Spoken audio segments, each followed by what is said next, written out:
Assalamualaikum warahmatullahi wabarakatuh. Perkenalkan, nama saya Anissa Aprilia. Saya dari kelas Biologi 2 dengan NIM 0704202055 dengan dosen pengampu saya, Ibu Junaida MPD. Di sini saya akan membuat materi mengenai komunikasi lisan dan komunikasi tulisan yang bertujuan untuk memenuhi tugas bahasa Indonesia saya ujian tengah semester. Nah, baiklah, saya akan memulainya. Tapi sebelumnya saya ingin bertanya, apakah teman-teman sudah mengetahui apa itu komunikasi? Nah, benar sekali. Kita bahas ya. Komunikasi. Secara bahasa, komunikasi itu berasal dari bahasa Latin communication yang berakar dari kata komunis yang artinya sama makna mengenai sesuatu hal. Oke.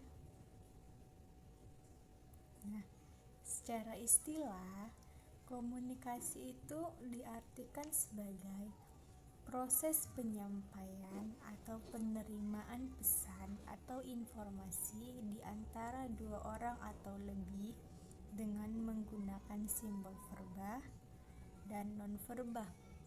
Nah, jadi di sini komunikasi itu adalah sebagai proses penyampaian atau penerimaan pesan atau informasi kepada seseorang di antara dua orang atau lebih dengan menggunakan simbol non-verba dan verba. Sudah?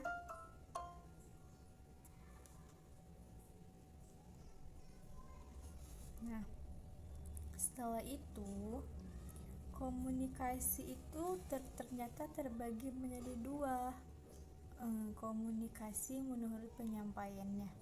Nah, apa saja sih komunikasi menurut penyampaiannya? Yang pertama itu ada namanya komunikasi perilaku atau non-verba. Oke.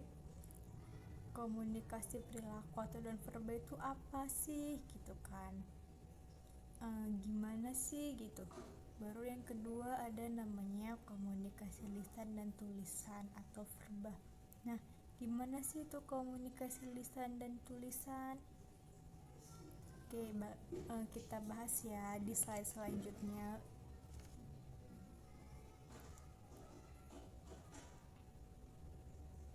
Nah, yang pertama itu ada yang namanya komunikasi lisan dan tulisan atau verba. Apa sih itu komunikasi tulisan dan lisan itu? Baiklah, komunikasi verba adalah komunikasi yang menggunakan kata-kata baik melalui lisan maupun tulisan. Misalnya, untuk menyampaikan perasaan, pikiran, dan gagasan. Di sini dimaksud itu komunikasi yang dilakukan dengan menggunakan kata-kata atau menggunakan tulisan. Misalnya misalnya itu untuk menyampaikan perasaan kita bisa menyampaikan perasaan kita tuh dengan melalui lisan. Misalnya kita bisa menyampaikan pikiran kita itu dengan menggunakan tulisan atau kita bisa menuangkan atau menulis gagasan kita itu dengan tulisan gitu. Itu yang dimaksud dengan komunikasi lisan dan tulisan atau verba itu. Nah, sudah paham? Baiklah, kita lanjut ya. Setelah itu ada yang namanya unsur-unsur penting dalam berkomunikasi verba. Nah, apa saja sih unsur-unsur penting dalam berkomunikasi verba gitu? Yang pertama itu ada namanya bahasa. Pasti kalian bertanya, kenapa sih bahasa itu termasuk ke dalam unsur-unsur penting dalam berkomunikasi verbal? Nah, kita sebagai warga Indonesia, kita menggunakan bahasa sehari-hari, yaitu bahasa Indonesia. Nah, bahasa Indonesia yang baik dan benar itu harus menggunakan namanya bahasa baku. Kenapa dengan bahasa baku? Karena supaya apa yang kita sampaikan itu mudah dimengerti dan tidak adanya kesalahpahaman gitu. Jadi bahasa itu penting digunakan dalam berkomunikasi verbal gitu. Setelah itu ada yang kedua itu dengan menggunakan kata. Mengapa sih harus dengan menggunakan kata gitu kan? Karena kata yang kita ucapkan itu harus kata yang jelas, singkat, padat, dan mudah dimengerti oleh semua orang. Jadi komunikasi yang kita lakukan itu bisa berjalan dengan efektif gitu. Setelah itu kita lanjut. Nah, setelah itu ada yang namanya jenis-jenis komunikasi verbal. Apa saja sih jenis-jenis komunikasi verbal itu? Yang pertama itu ada dengan cara berbicara dan menulis. Kita bisa berkomunikasi itu dengan cara kita berbicara seperti saya gini, dan kita bisa dengan cara menulis gitu. Setelah itu bisa dengan cara mendengarkan. Kita bisa mendengarkan seseorang yang sedang berkomunikasi sama kita, dan kita bisa dengan cara membaca gitu. Itu cara jenis-jenis komunikasi verbal ya, dengan cara berbicara dan menulis, dan dengan cara mendengarkan dan membaca. Oke, kita lanjut ya. Nah, setelah itu yang kedua itu ada yang namanya komunikasi perilaku atau nonverbal. Apa sih itu komunikasi perilaku dan nonverbal? Komunikasi nonverbal adalah komunikasi yang pesannya dikemas dalam bentuk tanpa kata-kata. Contohnya itu ada bahasa tubuh, ada tanda, tindakan, atau perbuatan, dan objek. Nah, dalam berkomunikasi perilaku, kita tidak berkomunikasi tidak dengan menggunakan kata-kata, melainkan kita bisa menggunakan dengan perilaku kita, berkomunikasi dengan perilaku kita. Nah, diantaranya ialah dengan bahasa tubuh atau bahasa isyarat gitu. Setelah itu ada yang namanya tindakan atau perbuatan. Nah, di sini kita melakukan sesuatu perbuatan atau tindakan agar mereka tuh mengerti apa sih yang mau kita sampaikan, apa sih komunikasi gitu, apa sih yang mau kita sampaikan gitu, dengan menggunakan perilaku atau perbuatan yang kita lakukan gitu. Baru ada yang dengan objek. Nah, di sini di objek ini kita bisa menyampaikan pesan atau menyampaikan sesuatu itu dengan objek, bisa berupa objek foto, gambar, lukisan, dan lain sebagainya. Oke, bisa dilihat ya di layar. Setelah itu kita masuk ke komunikasi verbal dan non-verbal menurut Donstedt dan kawan-kawannya. Apa saja sih menurut mereka gitu komunikasi itu? Yang pertama itu ada namanya kesengajaan, dan yang kedua itu ada yang namanya perbedaan simbolik. Oke, bisa dilihat ya di layar.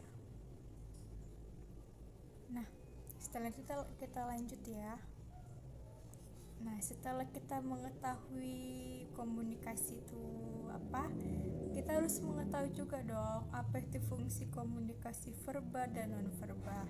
Nah, fungsinya yang pertama itu keduanya sangat dibutuhkan untuk mencapai komunikasi yang efektif. Kenapa? Karena keduanya itu saling berhubungan gitu. Jadi keduanya itu dibutuhkan untuk mencapai komunikasi yang efektif gitu. Dan yang kedua itu lambang-lambang keduanya adalah untuk memproduksi makna yang komunikatif gitu. Nah, sudah tahu sekarang kan apa itu fungsi komunikasi verbal dan non verbal? Baiklah, kita lanjut ya. Nah, setelah itu komunikasi lisan dan tulisan. Pengertian komunikasi. Komunikasi berasal dari kata Latin communicare atau komunis yang berarti sah atau menjadi milik bersama. Sudah?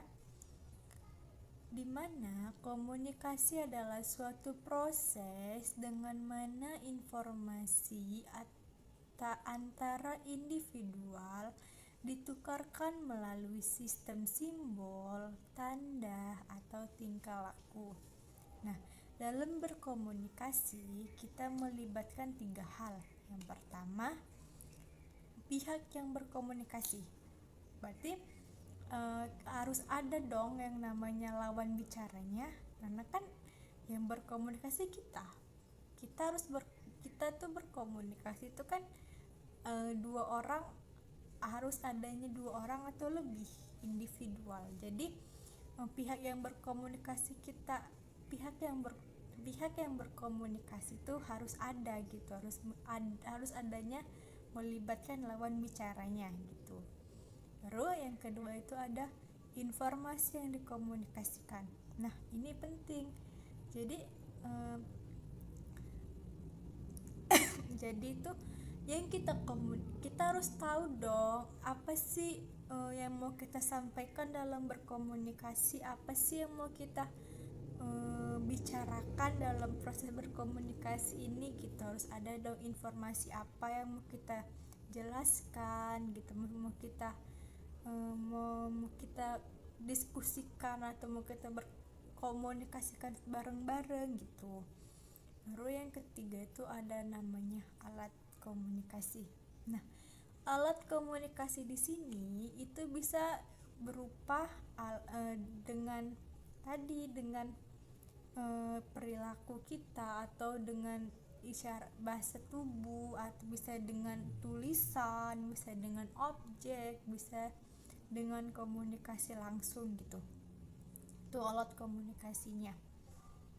Udah, bisa dilihat di layar ya. Baiklah, kita lanjut ya. Setelah itu, setelah komunikasi, kita harus tahu dong ternyata proses komunikasi itu terbagi menjadi 2. Apa aja? Secara umum, proses komunikasi itu dibedakan menjadi komunikasi primer dan komunikasi sekunder. Nah, secara apa sih pengertian komunikasi secara primer? Proses komunikasi secara primer adalah proses penyampaian pikiran dan perasaan orang lain dengan menggunakan lambang atau simbol sebagai media. Nah, lambang yang dipergunakan sebagai media primer dalam proses komunikasi ialah bahasa, gambar, isyarat, warna, dan lain sebagainya yang secara langsung menerjemahkan pikiran dan perasaan komunikator kepada komunikannya. Nah, jadi proses komunikasi secara primer di sini itu proses penyampaian pikirannya itu dengan menggunakan lambang atau dengan menggunakan simbol Nah, simbol yang kita gunakan itu bisa dengan objek, bisa dengan bahasa, bisa dengan gambar, isyarat, warna, dan lain sebagainya yang yang bertujuan untuk secara langsung dapat menerjemahkan pikiran dan perasaan komunikatornya kepada komunikannya gitu. Jadi proses komunikasi secara primer ini dengan menggunakan simbol itu gitu, dengan menggunakan simbol gambar tadi yang saya bilang gitu. Jadi itu untuk dia untuk bisa menerjemahkan pikiran dan perasaan komunikatornya kepada komunikannya, seperti itu. Saya dilihat di layar ya. Baik, kita lanjut. Nah, setelah tadi ada namanya komunikasi secara primer, dan yang kedua ini ada proses komunikasi secara sekundernya. Apa itu? Proses penyampaian pesan oleh seseorang kepada orang lain dengan menggunakan alat atau sarana media kedua setelah memakai lambang. Sebagai komunikator, menggunakan media kedua dapat melancarkan komunikasinya karena komunikasi sebagai sasaran berada di tempat yang relatif jauh atau jumlahnya banyak. Nah, kalau di dalam komunikasi secara sekunder ini, pesan yang disampaikan kepada orang lain itu menggunakan alat atau sarana media kedua setelah memakai lambang sebagai media pertama. Nah, di sini dibilang komunikasinya karena komunikasi sebagai sasarannya berada di tempat yang relatif jauh atau jumlahnya banyak. Nah, di sini kita bisa menggunakan komunikasi seperti sekarang ya. Bisa menggunakan misalnya pakai handphone. Nah, handphone itu kan sudah ada fitur telepon atau fitur video call kan. Nah, seperti itu. Jadi tidak menghambat untuk kita berkomunikasi gitu dengan yang jaraknya jauh atau dengan orang banyak. Kita bisa menggunakan video call gitu kan, bisa banyak gitu kan gitu. Berarti dia menggunakan alat gitu, alat komunikasinya itulah dengan cara telepon atau video call gitu. Oke, bisa dilihat di layar ya. Kita lanjut. Nah, komunikasi lisan atau verba. Komunikasi lisan adalah komunikasi yang dilakukan dua orang atau lebih yang saling bertatap muka secara langsung maupun tidak langsung.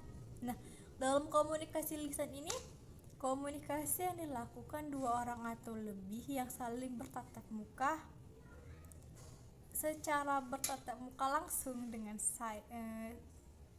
bertatap muka langsung maupun tidak langsung gitu. Jadi dimaksud komunikasi secara langsung itu gini, misalnya seperti kita sedang berdialog. Nah, itu kan ada bertatap muka sih, saling bertatap muka gitu kan. Nah, seperti itu. Kalau secara tidak langsung kita bisa menggunakan telepon. Kita bisa berkomunikasi dengan menggunakan telepon itu kan kita tidak harus bertatap muka sih untuk berkomunikasi. Nah, seperti itu. Nah, ternyata baru setelah itu ternyata komunikasi lisan itu terbagi menjadi dua. Apa saja? Yang pertama itu terjadi secara langsung. Secara langsung itu artinya tidak dibatasi oleh jarak, di mana kedua belah pihak dapat bertatap muka. Contohnya dialog dua orang atau lebih yang saya bilang seperti tadi ya. Berarti kalau secara tidak langsung dan tidak dibatasi oleh jarak, berarti dia secara langsung gitu, berkomunikasi secara langsung gitu, tanpa ada penghalang atau tanpa ada jarak gitu. Baru yang kedua itu terjadi secara tidak langsung yang dibatasi oleh jarak. Ya saya bilang seperti tadi, contohnya tuh telepon. Karena kan kalau kita nelpon kan itu dibatasi secara tidak langsung, kita tidak bisa saling bertatap muka dan itu pasti dibatasi oleh jarak. Seperti itu. Bisa dilihat di layar ya, apa itu komunikasi lisan, bisa dibaca juga. Sudah, kita lanjut ya. Nah, setelah itu ada yang namanya komunikasi tulisan. Komunikasi tulisan adalah komunikasi yang dilakukan dengan perantara tulisan tanpa adanya pembicara secara langsung, dengan menggunakan bahasa yang singkat, jelas, dan dapat dimengerti oleh penerima. Nah, jadi di sini komunikasi tulisan ini komunikasi yang dilakukan tanpa tatap muka, tidak secara langsung. Dia bisa digunakan dengan menggunakan perantara tulis gitu.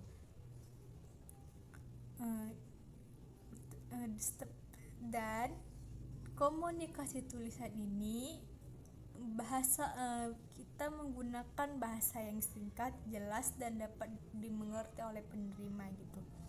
Nah, ternyata komunikasi tulisan itu terbagi menjadi dua macam. Apa saja? Yang pertama itu ada naskah. Naskah digunakan untuk menyampaikan kabar yang bersifat kompleks. Dan yang kedua itu ada namanya gambar dan foto. Akibat tidak bisa dilukiskan dengan kata-kata atau kalimat. Oke, bisa dibaca ya di layar ya. Sudah, kita lanjut ya. Nah, baru sejak manusia pandai menulis, di sisi bentuk bahasa, bunyi itu pula bentuk bahasa tulisan. Sesungguhnya bentuk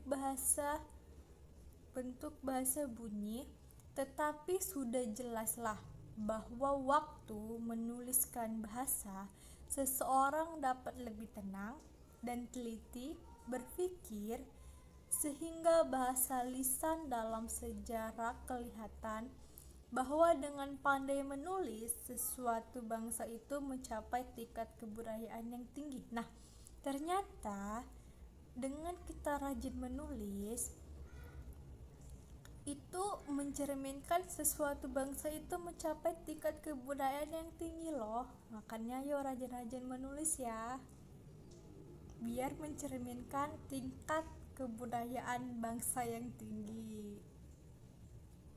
Oke, dapat dibaca ya di layar ya.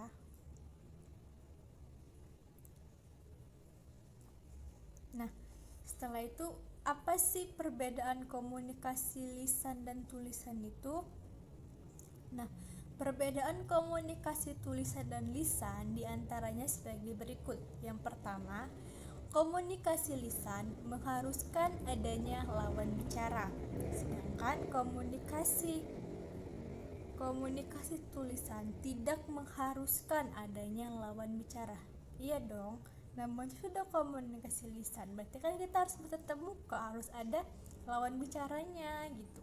Sedangkan komunikasi tulisan itu dia tidak perlu ada lawan bicara, karena dia bisa menggunakan dengan kata-kata atau dengan tulisan gitu. Nah, setelah itu dalam kondisi tulisan, ketika ingin menyampaikan sesuatu, kita lebih leluasa dalam memikirkan kata-kata yang tepat dalam berkomunikasi. Nah, dalam komunikasi tulisan kita harus tenang, kita harus berpikir kata-kata yang kita tulis itu lebih harus yang jelas, padat, dan mudah dimengerti oleh semua orang gitu. Jadi supaya tidak ada salah paham atau seperti apa gitu ya. Setelah itu yang ketiga, komunikasi lisan yang memiliki secara spontan. Nah, komunikasi lisan itu komunikasi yang dilakukan secara tatap muka atau harus adanya lawan bicara gitu kan. Komunikasi lisan ini sifatnya spontan gitu. Beda dengan komunikasi tulisan yang harus kita pikirkan dulu apa sih yang mau kita keluarkan. Kalau dia komunikasi lisan, dia tidak adanya yang mau kita pikirkan, dia langsung bersifat spontan yang kita sebutkan gitu. Nah, setelah itu ada prinsip-prinsip dalam berkomunikasi tulisan. Terdapat prinsip-prinsipnya, yaitu yang pertama harus lengkap. Setelah itu harus ringkas, harus ada pertimbangan, harus ada konkret, harus ada jelas, sopan, dan benar. Nah, setelah itu ada prinsip komunikasi lisan. Prinsip komunikasi lisan itu terdiri atas suara. Kenapa? Suara merupakan getaran udara yang terjadi melewati pita suara dalam tenggorokan.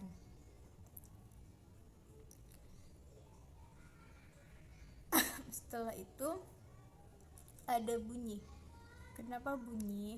Karena bunyi merupakan getaran udara yang muncul karena adanya pergesekan dari dua benda atau lebih. Nah, setelah itu ada yang namanya nada.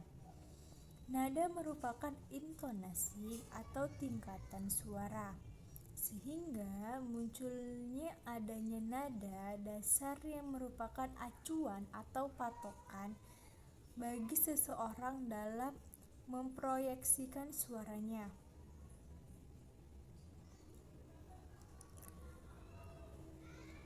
Seorang individu yang memiliki suara melengking atau nada tinggi dan bass atau nada rendah atau berat.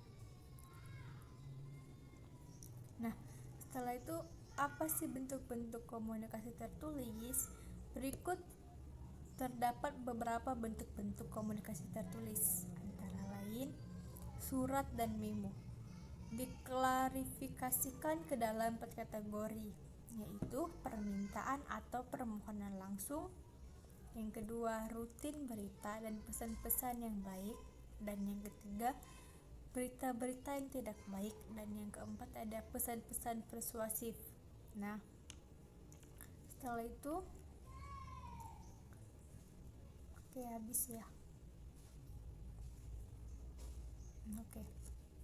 Jadi dapat kita simpulkan bahwa berkomunikasi itu adalah proses penyampaian pesan atau informasi kepada dua atau lebih seseorang dengan menggunakan simbol verba dan non-verba. Setelah itu ada namanya komunikasi lisan. Di mana komunikasi lisan ini komunikasi yang dilakukan secara tatap muka dengan menggunakan lisan gitu. Dan ada yang namanya komunikasi tulisan, di mana komunikasi yang dilakukan di sini itu dengan menggunakan kata-kata tanpa harus ada menggunakan tulisan, tanpa harus adanya saling bertatap muka gitu. Tuh. Baru ada namanya komunikasi secara primer dan sekunder tadi ya. Dan gitu ada perbedaan komunikasi lisan dan tulisan yang saya sebutkan tadi. Nah, jadi gini, dalam berkomunikasi kita harus memperhatikan komunikasi yang baik dan benar itu harus ada menggunakan bahasa yang baik ya, bahasa yang baik dan bahasa yang baku dan mudah dimengerti oleh orang, dan dengan menggunakan kata-kata yang jelas, padat, singkat dan dimengerti oleh semua orang. Jadi komunikasi yang kita lakukan itu dapat berjalan dengan lancar gitu. Nah, sepertinya itu saja yang dapat saya sampaikan. Mohon maaf bila ada kekurangan atau kesalahan saya dalam berkata-kata. Bisa, kalau misalnya ada yang kurang, bisa dikritik atau saran ya, supaya saya bisa menjadi lebih baik lagi gitu, bisa jadi acuan saya buat kedepannya. Saya kira sampai di sini dulu pertemuan kita ya. Wassalamualaikum warahmatullahi wabarakatuh.